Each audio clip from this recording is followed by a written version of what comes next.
what is escape velocity? See, I can read that for you. So escape velocity has a lot to do with work energy. It has a lot to do with the gravitational potential energy. And most importantly, it's cool. I mean, it comes up, there's names of books called escape velocity. We talk about escape velocity. It sounds cool. So there's a lot of motivation here. Science fiction stuff, escape velocity. So just imagine this. You know, people say, oh, what goes up must come down. Suppose you throw a ball and it goes up and it comes back. Even if you go really, really, really high, far away from the Earth in this exaggerated case. So it starts with some velocity v. The higher, the greater the initial velocity, the greater the distance it goes. However, at some point,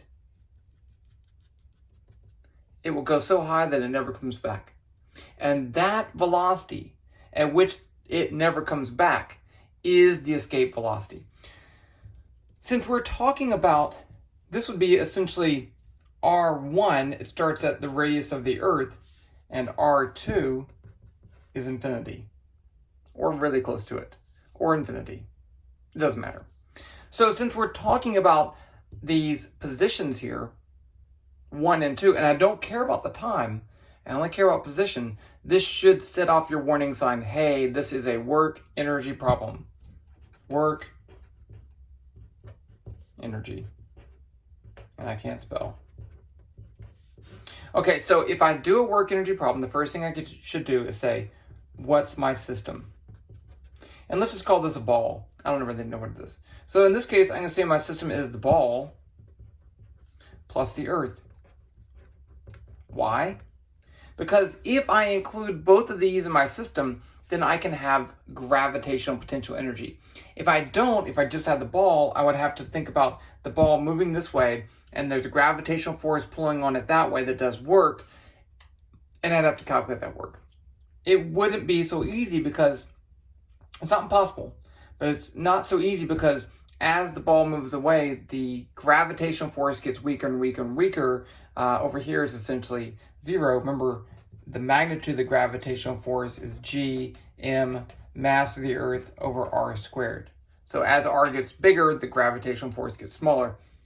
So I don't want to do that. If I include both of these, then I can have the Earth as my system and not have a gravitational potential. In this case, I'm starting with the ball right on the surface of the Earth with some velocity v1, and then up here it's going to be v2, and if it's at the perfect case, it's going to be infinitely distant away, and v2 is going to be 0 meters per second. It just stopped. It's right at that magic cutoff point, okay? So let's go ahead and write down the work energy principle. Work, change in kinetic energy, because I have the ball. Technically, the Earth would have kinetic energy also, but let's just assume it's at rest, and we'll do that problem a little bit later. Plus the change in gravitational potential energy, I'll call that UG. Well, I'll just call it U because it's the only kind I have right now. So what does work on my system? Nothing, because there's no forces acting on the system, so the work is 0. And then I have K2 minus K1 plus U2 minus U1. Oh, so let's write down K. K is 1/2 mv squared. That's the kinetic energy. And U is negative g m mass of the Earth over r. Okay, don't get these two confused, right? This is an r, and that's an r squared. And there's a negative, and this is really a vector. We write it like that, but force is a vector, potential is a scalar. Okay, so K2 is the kinetic energy way over here. That is going to be 0 because the velocity is 0. K1 is right there. I don't know what that is. U2 is the potential energy over here at an infinite distance away, or a really large distance. As r gets bigger and bigger and bigger and bigger and very big, this term gets very, very, very small. So this term goes to 0. So now I have 0 equals negative 1/2 m v1 squared minus u1, which is negative, so it's going to be plus g mass of the Earth over r. What's r start at? The radius of the Earth. I'll just leave it as r.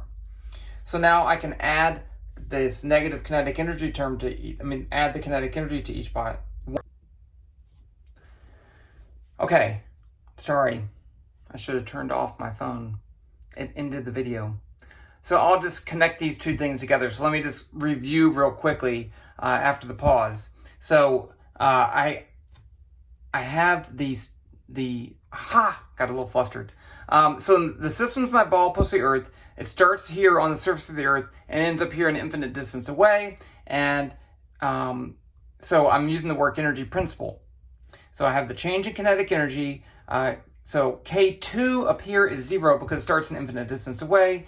U2 is 0 because it is infinitely distance away, and R goes to very large numbers, so you get a very small potential energy. So that's how I get this equation right here. And now I'm just solving for V1. So I added 1/2 mv squared to both sides, and I get this. I think I'm back to where I was. Gm mass of the Earth over the radius of the Earth equals 1/2 m V1 squared. So this mass cancels. Now I multiply both sides by 2 and take the square root, and there you get it. So I get V escape is going to be the square root of 2g mass of the Earth over the radius of the Earth. Now, this doesn't even matter that it's the Earth. It could be any planet and any starting distance, which doesn't have to be on the surface of the planet. Okay, so let's see. I looked it up. I looked up some masses. Let me get my thing. See? And I will share this with you. But let me just tell you. So the escape, putting in the numbers for the mass of the Earth and the radius of the Earth, I get 11,000 meters per second. If you did the sun, now I did the sun as the location of the Earth. So if you're at the Earth's location, so you're already far away from the sun, how fast you have to go in order to escape the sun. So the sun's a lot bigger and more massive. So I get 42,000 meters per second. Now, that assumes you're starting from rest too, okay? For the moon, escaping the moon's gravitational potential energy would just be 2,000 meters per second, and then Jupiter would be 60,000 meters per second. So the Jupiter has a greater escape velocity because you start a lot closer to it, and so that's what that would have that. I'll post the link to this calculation code, even though it's not super great, but you can have it that anyway. Okay, talk to you guys later.